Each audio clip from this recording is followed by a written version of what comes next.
Bro kabaddi league season 12 Tamil Thalaivas Pawan Kumar ஷராவத்தை release பண்ணி வெளியே அனுப்புறாங்க. பட் பவன் வீடியோ போட்டதுக்கு அப்புறமா பவன் ஷராவத்துக்கு சப்போர்ட் அதிகமாயிட்டே தான் இருக்கு. முன்னாள் PKL பிளேயர் ராகுல் சௌத்ரி இப்போதைக்கு பவனை சப்போர்ட் பண்ணி பேசியிருக்காரு. அண்ட் அது மட்டும் இல்லாம பவனோட குரு அண்ட் மென்டாரான ரந்தீர் சிங் ஷெராவத் பவனுக்கு சப்போர்ட் பண்ணது மட்டும் இல்லாம PKL இதை விசாரிக்கணும், நியாயம் கிடைக்கணும், பவனை ஆட வைக்கணும் அப்படின்னு கண்டிப்பா சொல்லியிருக்காரு. ஸோ ரெண்டு பேரும் என்னதான் சொல்லியிருக்காங்க அப்படிங்கறத டீட்டெயிலா உங்களுக்கு இந்த வீடியோல சொல்ல போறேன். அண்ட் ஆல்மோஸ்ட் ரந்தீர் சிங் ஷெராவத் அது யாருங்கிறதையும் கன்ஃபார்ம் பண்ணிருக்காரு. அதையும் உங்களுக்கு இந்த வீடியோல சொல்லிடுறேன். இப்போ வாங்க வீடியோக்குள்ள போகலாம். ஒரு நிமிஷம் சார், ஒரு நிமிஷம் சார், ஒரே ஒரு 1 நிமிட்டுங்க. Hello every friends, 1 minute please. So friends, first of all இந்த விஷயத்துக்குள்ளே போகிறதுக்கு முன்னாடி குட்டியாக சொல்லி முடிச்சிடறேன் என்ன இன்சிடென்ட் அப்படிங்கிறத. ஏன்னா பார்க்காதவங்க நிறைய பேர் இருப்பீங்க, அதனால் சுருக்கமாக சொல்லிடுறேன். இது தெரிஞ்சவங்க ஸ்கிப் பண்ணிட்டு போயிடுங்க. தமிழ் தலைவாஸ் பவன்குமார் ஷெராவத்தை ரிலீஸ் பண்ணுறாங்க டிசிப்ளினரி ஆக்ஷன் அப்படின்னு சொல்லிட்டு. அதாவது அஃபிஷியல் ஸ்டேட்மெண்ட்டில் அவர் டிசிப்ளினாக இல்லை, இன்டிசிப்ளினாக இருந்தார், அதனால் எங்கள் டீமுக்கு தேவையில்ல, அவரை நாங்கள் திருப்பி வீட்டுக்கு அனுப்புகிறோன்னு அனுப்பி வச்சுட்டாங்க. அண்ட் தென் பவன் ஷெராவத் ஒரு வீடியோ போடுறாரு, நான் அந்த மாதிரி இன்டிசிப்ளினாக எதுவுமே பண்ணல, நான் இந்தியா டீமுக்கு ஆடுற பிளேயர், டிசிப்ளின்னா என்னன்னு எனக்கு தெரியும், 1% அவங்க சொன்னதில் உண்மை இருந்தால் கூட நான் கபடி இதுக்கப்புறம் ஆடுறது கிடையாதுன்னு வீடியோ போடுறாரு.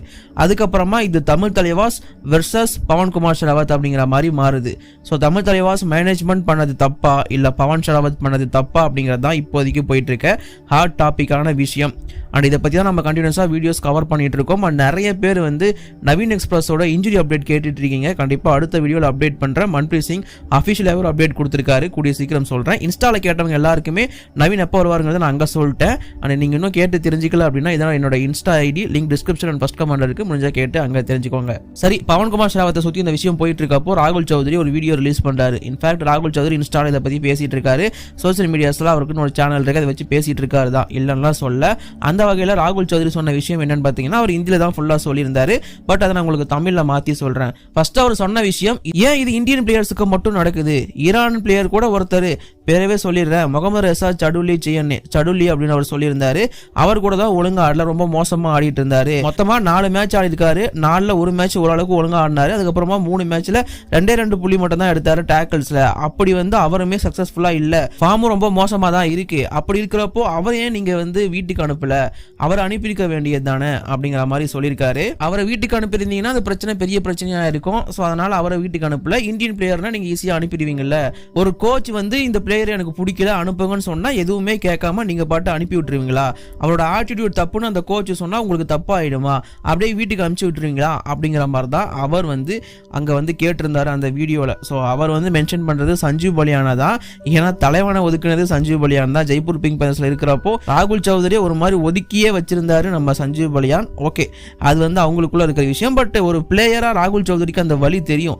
என்ன அப்படின்னா, ஒரு நல்லா ஆடிட்டு இருக்க பிளேயர் ஒரு சின்ன ஈகோ பிரச்சனை காரணமா இவ வேணாம் அப்படின்னு சொல்லி கோச் சொன்னாங்கன்னா அந்த பிளேயரை அப்படியே தள்ளி விட்டுருவாங்க மேனேஜ்மெண்ட். இது ராகுல் சௌத்ரிக்கு புரியும். அதே தான் தலைமை வந்து இப்போதைக்கு இங்க வீடியோல தன்னோட குமுறலை தெரிவிச்சிருக்காரு. அண்ட் பவன் ஷெராவத்துக்கு சப்போர்ட் பண்ணியிருக்காரு. கிளீனா இது தெரியுது. நிறைய பேர் இவர் பேசினது கீழே கமெண்ட் பண்ணியிருந்தாங்க, ஏன் நீ ஏன் சடுலியோ போய் தாக்குற, அவன் ஏன் பண்ணா அப்படிங்கிற மாதிரி கேட்டுட்டு இருக்காங்க. அவர் ஜஸ்ட் எக்ஸாம்பிள் தான் எடுத்தாரு, மற்றபடி அவர் தாக்கி பேசணுங்கிறது ராகுல் சௌத்ரியோட எண்ணம் கிடையாது. அதை உங்களுக்கு நான் கிளியர் படுத்திக்க விரும்புறேன். பட் ரந்தீர் சிங் ஷெராவத் இதோட நிக்கல. ரந்தீர் சிங் ஷெராவத் நிறைய விஷயங்களை பேசியிருக்காருன்னு தான் சொல்லணும். அவர் பேராவா பேசியிருக்காரு. அது எல்லாத்தையும் நம்ம கிட்ட சொல்லியே ஆகணும். அண்ட் ரந்தீர் சிங் ஷெராவத் யாருன்னு தெரியல அப்படின்னு பார்த்தீங்கன்னா, பவன்குமார் ஷெராவத் அப்படிங்கிற ஒரு பிளேயர் PKL என்ட்ரி கொடுக்கறதுக்கும் ப்ரோ கபடி லீக்ல இந்த மாதிரி, அதாவது பவன் ஷெராவத்னா யாருன்னு தெரியறதுக்கு முக்கியமான காரணமே இந்த ரந்தீர் சிங் ஷெராவத் தான். ஸோ இந்த ரந்தீர் சிங் ஷெராவத் தான் பவன் ஷெராவத் மாதிரியான பிளேயரை கண்டுபிடிச்சி கொண்டு வந்து, இன்ஃபேக்ட் 10 to 12 வருஷம் வந்து அந்த அளவுக்கு முன்னாடி சின்ன பையனா இருக்கும்போது பவனை கண்டுபிடிச்சு உள்ள கொண்டு வந்து ஆட வச்சு அவர் குரூம் பண்ண ஒருத்தர் தான் ரந்தீர் சிங் ஷெராவத். ஸோ அவருக்கு பேசுறதுக்கான எல்லா உரிமையும் இருக்கு. அண்ட் அதெல்லாம் விட ரந்தீர் சிங் ஷெராவத்துக்கு ஒரு டிகேடுக்கு மேல PKL கோச்சிங் பண்ண அந்த கோச்சிங் எக்ஸ்பீரியன்ஸும் இருக்கு. அண்ட் கூடவே பவனை பத்தி முழுசா தெரிஞ்ச ஒருத்தரும் இவர் தான். இவரை விட பவனை பத்தி வேற யாருக்குமே அந்த அளவுக்கு தெரியாதுங்கிறது நான் சொல்லிக்க விரும்புறேன். ஸோ அவர் என்னென்ன சொன்னாருங்கிறத நான் லைனா சொல்லிடுறேன். 2-3 நாளுக்கு முன்னாடி வந்து நடந்த விஷயம் என்ன பெருசா பாதிச்சது, முக்கியமா பவன் ஷராவத்துக்கு நடந்தது மிகப்பெரிய தப்பு அப்படிங்கறத அவர் சொல்லி தான் ஆரம்பிச்சிருந்தாரு. அவர் இப்போ இந்தியன் டீமோட கேப்டனா இருக்கிற ஒரு பிளேயர், அது மட்டும் இல்லாம அர்ஜுனா அவார்ட் வாங்கின ஒருத்தர். எவனோ ஒருத்தன் சொன்னதுக்காக இவர் வந்து இன்டிசிப்ளின் எப்படி நீங்க சொல்றீங்க அப்படிங்கறத கேட்டுதான் தலைவன் ஆரம்பிச்சிருந்தாரு தன்னோட பேச்சை. எனக்கு பவன் ஷராவத் ஒரு குழந்தை மாதிரி தான். அவனை எனக்கு ரொம்ப நாளா தெரியும். அவனோட டிசிப்ளின் என்னங்கிறதும் எனக்கு தெரியும். இப்போ எக்ஸாம்பிளுக்கு ஒரு விஷயம் சொல்லணும்னா, கொஞ்சம் வருஷங்களுக்கு முன்னாடி அவன் தப்பு பண்ணிட்டான்னு சொல்லிட்டு நான் அவனை அடிச்சிட்டேன், அரைஞ்சிட்டேன். பட் இருந்தாலும் அவன் எதுவுமே பேசாம தலையை மட்டும் கீழே குனிஞ்சிட்டு என்னை நேருக்கு நேரு கூட பார்த்து பேசாம இருந்த பையன் அவன். ஸோ எனக்கு அவனை பத்தி தெரியும். 10-12 வருஷம் நான் கூட டிராவல் பண்ணியிருக்கேன். எனக்கு அவன் குழந்தை மாதிரி அப்படிங்கிறத திரும்பவும் சொல்லி அந்த மாதிரி டிசிப்ளின்னா என்னன்னு தெரிஞ்ச பையன் பவன் ஷராவத் அப்படிங்கிறத சொல்லியிருந்தாரு. தமிழ் தலைவாஸ் ஓனர்ஸ் கிட்டயும் முன்னாடியே பேசியிருக்கேன். அவர் வந்து ஒரு நல்ல மனுஷன். இருந்தாலும் பவன் ஷராவத் இந்தியா டீமோட கேப்டன் ஃபியூச்சர்ல விளையாடினது யாரு அப்படிங்கறத அவர் கேட்டிருக்காரு. சஞ்சு பலியானும் எனக்கு நல்லா தெரியும், சஞ்சு பலியானோட ஸ்டூடெண்ட் தான் பவனும் கூட அப்படின்னு சொல்லிட்டு இதை சஞ்சு பலியான் கோச்சும் பண்ணல, தமிழ் தலைவாஸ் ஓனரும் பண்ணல. அப்படின்னா யார் இதை பண்ணது, இதுக்கு பின்னாடி இருக்கிறது யாரு அப்படிங்கறதான் இந்த கேள்வி அவர்கிட்ட கேட்கப்பட்டிருக்கு. அர்ஜுனா அவார்ட் வாங்கினவனோட ஃபியூச்சர்ல ஏன் விளையாடுறீங்க, யார் விளையாடுனது அப்படிங்கிற மாதிரி தான் அவர் கேட்டிருக்காரு. இதான் அவரோட ஸ்லாங்கா இருந்துச்சு. அண்டு ப்ரோ கபடியை டிஃபேம் பண்ணாதீங்க, இது பல பேரோட பிளட்டு, அதாவது பல பேரோட ரத்தம் வேர்வை சிந்தி உருவாக்கப்பட்ட ஒன்று. இதை டிஃபேம் பண்றதுக்கு யாருக்குமே உரிமை கிடையாது. ப்ரோ கபடிங்கிறது பல குழந்தைங்களோட பிளாட்ஃபார்மா இப்போதைக்கு இருக்கு. ஸோ ப்ளீஸ் இதை பத்தி டிஃபேம் பண்ணாதீங்க அப்படிங்கிறத சொல்லியிருக்காரு. என்ன சொல்ல வர்றாருன்னா, இந்த மாதிரி பிளேயர் டிஃபார்ம் அப்படிங்கிறது ப்ரோ கபடியும் சேர்ந்து பாதிக்கும், அதை தான் அவர் மென்ஷன் பண்ணியிருக்காரு. அது மட்டும் இல்லாம இதற்கு பின்னாடி இருக்கிற அந்த ஆள் மேல தக்க நடவடிக்கை எடுக்கணும் அப்படிங்கிறத சொல்லியிருக்காரு.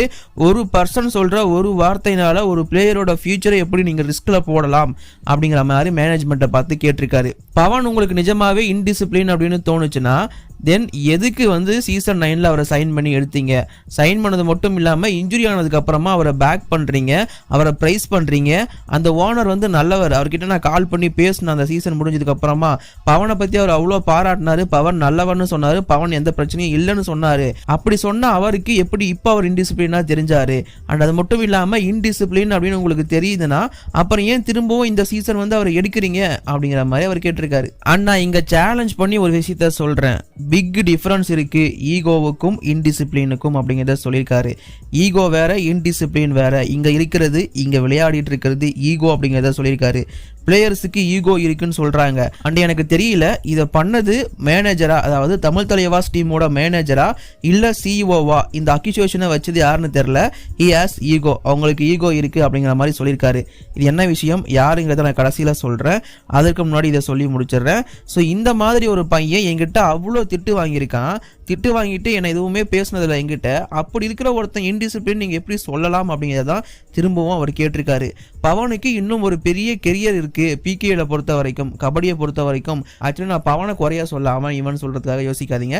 நான் ரந்தீர் சிங் ஷெராவத்தோட இதுல இருந்து தான் நான் சொல்லிட்டு இருக்கேன். ஸோ அதையும் நான் உங்ககிட்ட சொல்லியிருக்கேன், வேற எதுவும் கிடையாது. பவனுக்கு மரியாதை கொடுக்கல அப்படின்னு ஒன்னே என்ன திட்ட ஆரம்பிச்சிடாதீங்க, ஓகேவா? அண்ட் இதெல்லாம் சொல்லிட்டு பவனுக்கு இன்னும் 3-4 வருஷம் கெரியர் இருக்கு அப்படிங்கிறத சொல்லிட்டு அதுக்கப்புறமா நான் ஒரு அம்பல் ரிக்வஸ்ட் வைக்கிறேன் லீக் கமிஷனருக்கு, லீக் கமிஷனர் அனுபம் கோஸ்வாமி அவருக்கும் அண்ட் மற்றவங்களுக்கும் ஒரு பெரிய ரிக்வஸ்ட் வைக்கிறேன். இந்த மேட்டரை வந்து போய் செக் பண்ணுங்க, கேர்ஃபுல்லா வந்து இது என்ன நடந்திருக்கு அப்படிங்கிறத பாருங்க. ஏன்னா இதுல பவனோட ஃபியூச்சர் இருக்கு அப்படிங்கிறத சொல்லியிருக்காரு. அண்ட் அந்த தமிழ் தலைவாசோட ஓனர் ஒரு நல்ல மனுஷன் தான். அப்படி அங்க ஏதாச்சும் பிரச்சனை இருக்கு அப்படின்னா பவன் ஷெராவத்தை கூப்பிட்டு, அப்பா இது தப்பு, இதை நீ கொஞ்சம் மாத்திக்கோ, இல்லை இதை திரும்ப பண்ணாத அப்படிங்கிற மாதிரி அவங்க டைரக்டா சொல்லியிருக்கலாம். அதை விட்டுட்டு அனுப்புறது எந்த விதத்துல நியாயம் அப்படிங்கிற மாதிரி கேட்டிருக்காரு.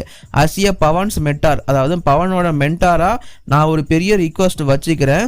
இன்னும் இந்த சீசன் முடியறதுக்கு ரொம்ப நாள் இருக்கு, அதனால பவன் எனக்கு திரும்பவும் வந்து ஆடி ஆகணும். அதனால இந்த பிரச்சனையை சால்வ் பண்ணுங்க, இது என்னன்னு தீர விசாரிங்க அப்படின்னு சொல்லிட்டு பிகேலுக்கு ரிக்வஸ்ட் வச்சிருக்காரு ரந்தீர் சிங் ஷெராவத். அவர் வந்து தனக்குள்ள இருந்த எல்லாத்தையும் கொட்டி தீர்த்துட்டாரு. அண்ட் அவர் சொல்றதுல எல்லாமே நியாயமான விஷயங்கள். பிகாஸ் நான் முன்னாடியே சொன்ன மாதிரி 10-12 வருஷம் பவன் கூட டிராவல் பண்ணியிருக்காரு. பவனை பத்தி இவருக்கு நல்லாவே தெரியும். இப்போ அவர் பிகேரோட கோச் கூட கிடையாது, பட் இருந்தாலும் முன் வந்து தன்னோட ஸ்டூடெண்ட்டுக்காக பேசியிருக்காரு. அண்ட் முக்கியமா இங்க தெரிஞ்சுக்க வேண்டிய விஷயம், அவர் மென்ஷன் பண்ண 2 பேர், தமிழ் தலைவாசோட மேனேஜர் ஆர் தமிழ் தலைவாசோட CEO 2 பேரை மென்ஷன் பண்ணியிருக்காரு. இந்த 2 பேர்ல யாரா வேணா இருக்கலாம் அப்படிங்கிறது தான் இப்போ வரைக்கும் போயிட்டு இருக்க ரூமர். அதாவது பவனை பத்தி இப்படி சொன்னது, அது யாருங்கிறது இன்னும் கிளியரா தெரியல. பட் கண்டிப்பா லீக் கமிஷனர் அனுபம் கோஸ்வாமி அது PKL சம்பந்தப்பட்ட யாராச்சும் இதை விசாரிச்சு இந்த பிரச்சனையை சால்வ் கொண்டு வந்து பவன் மேல தப்பு இருக்கா இல்லையான்னு நிரூபிச்சு ஆகணும். இது பவனோட ஃபியூச்சர் பேஸ் பண்ண ஒண்ணு. இது கூடிய சீக்கிரம் நடக்கும். இதை பத்தின எல்லா அப்டேட்டும் நம்ம சேனல்ல தான் வரும். அதுக்கு சேனலை மறக்காம சப்ஸ்கிரைப் பண்ணி சப்போர்ட் பண்ணுங்க. பெல் ஐக்கான் கிளிக் பண்ண மறந்துடாதீங்க. நம்ம vlog சேனலுக்கு நீலாஸ் டைரின்னு சொல்லிட்டு அதோட லிங்க் ஃபர்ஸ்ட் கமெண்ட் டிஸ்கிரிப்ஷன்ல இருக்கு. முடிஞ்சா அதையும் சப்ஸ்கிரைப் பண்ணி சப்போர்ட் பண்ணுங்க. இப்போதைக்கு வீடியோ நான் முடிச்சுக்கிறேன். Thank you, bye by.